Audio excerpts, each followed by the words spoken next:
مرحبا بكم معايا في فيديو جديد. اليوم باذن الله راح ندير معكم فطائر صيفيه تصلح انكم تديوها معكم من البحر ولا الخرجات اللي تخرجوهم. بالنسبه للحشو نحتاج فيها كميه من البصله حسب الرغبه، درت معاها 2 فصوص تاع ثوم، كميه من الطماطم، راس تاع فلفل اللي يكون صغير حلو قطعته مربعات صغار، وواحد حار حتى هو قطعته مربعات صغار، كميه من الزيت، الملح، الفلفل الكحل وفلفل احمر حلو، تحبوا ديروا الحار لكم الاختيار.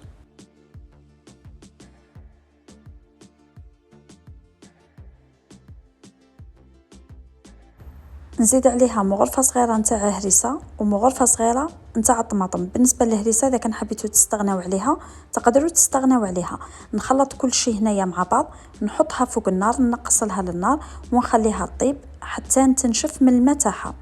كي تنشف من الماء تاعها نحيها ونزيد لها باط اللي يكون الحجم تاعو متوسط نتاع الطون تاع الطماطم. تقدروا تستغناو عليه حتى هو، لكن اذا كان زدتوه اكيد راح يزيد لكم في البنه تاع الساندويتش تاعكم. بالنسبه للعجينه نجيب هنايا كاس تاع ماء اللي يكون دافي، نزيد عليه مغرفه كبيره نتاع السكر، مغرفه كبيره نتاع خميره، نخلطهم ونخليهم يتفاعلوا. انا دوك نولي نحيهم من الكاس باش ما يفيضوليش، يعني نخلطهم ونولي نديرهم في طبسي واحد اخر. نحتاج 500 غرام نتاع السميد اللي يكون رقيق، يعني الرطل نتاع السميد. نزيد عليه مغرفه صغيره نتاع الملح، بالنسبه للملح يبقى حسب الرغبه، 5 مغارف زيت، ونجي نكب هذيك الخميره والسكر والماء اللي تفاعلوا لي ونخلطهم ونبدا نلم في العجينه بالماء اللي يكون دافي. بالنسبه للعجينه حاولوا انه ما تكونش يابسه، يعني ما ديروهاش كيما تاع الكسره، وفي نفس الوقت ما ديروهاش مطلوقه بزاف.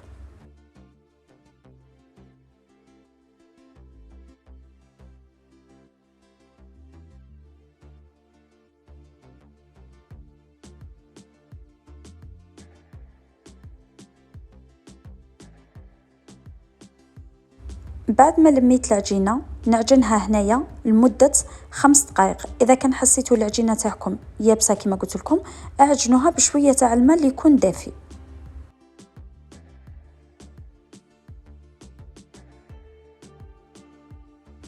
هذا هو القوام نتاع العجينه. دوك نعتو لكم، نحطها هنايا باش تخمر الخمره الاولى، نخليوها حتى يتضاعف الحجم نتاعها.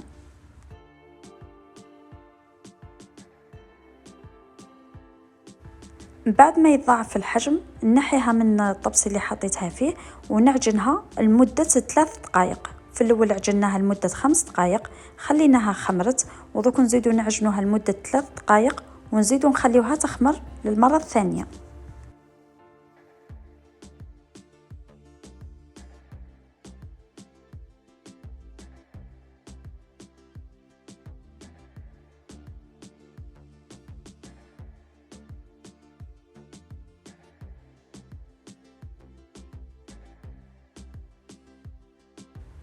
بعد الاختمار الثاني نقسمها هنايا على كويرات، 10 كويرات، وزن كل وحدة 80 غرام.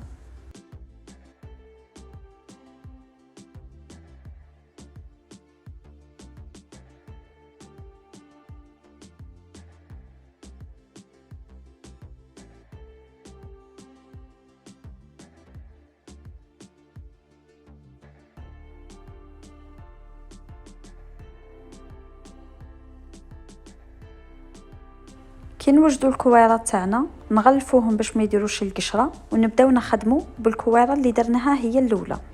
نجيب هنايا الكويره نحلها بسمك اللي يكون متوسط، ما تكونش رقيقه بزاف وفي نفس الوقت ما تكونش خشينه بزاف، نحلها كما راهو باين. هذه العجينه ما تحتاجش انكم ديروا فرينه باش تحلوها، يعني ما تلصق لكمش. ندير هنايا مربع ولا 2 مربعات نتاع الفرماج سلايس اللي يكون مخصص لي ساندويتش ولا لي زامبرغر. نحط كميه من الشكشوكه اللي طيبناها، اذا كان قدرتوا ولا متوفر عندكم فرماج رابي تقدروا تزيدوه، ونقفلها كما راهو باين وموضح. حاولوا انكم تقفلوها مليح باش من بعد الحشو تاعكم ما يخرج لكمش، ونديرها على شكل قوارب كما راهو باين، يبقى الشكل على حسابكم، يعني تقدروا تبدلوا فيه كما بغيتوا. هنايا كل حبه نوجدها نحطها ونغطيها.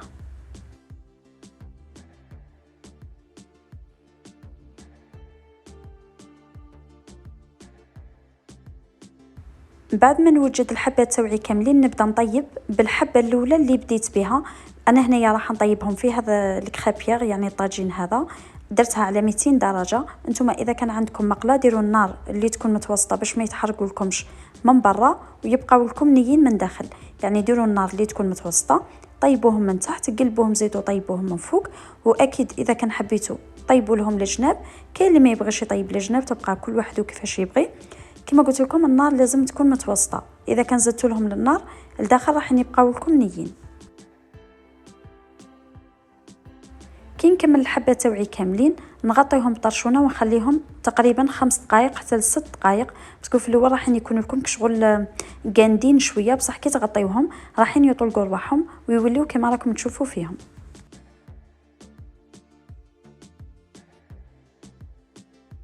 هذا هو الشكل النهائي لوصفة اليوم. كما راكم تشوفوا تجي خفيفة، تجي فارغة من داخل، والحشو اقتصادي اكيد. اذا كان عجبتكم الوصفه وعجبكم الفيديو ما تنسونيش بالدعم تاعكم، اكيد راح نبارطاجي معكم بزاف الوصفات اللي يكونوا ساهلين ويوجدوا في وقت قليل، واكيد يكونوا يناسبوا الصيف، يعني ثمثم توجدوهم وتخرجوا بهم. هذا هو الشكل النهائي تاع الوصفه تاعنا من داخل. نتمنى الفيديو تاع اليوم يكون نال اعجابكم. اذا كان عجبكم الفيديو والوصفه ما تنسونيش بالدعم تاعكم اكيد بالجيم والبارطاج. دمتم اوفياء، الى فيديو اخر باذن الله، وبسلامه.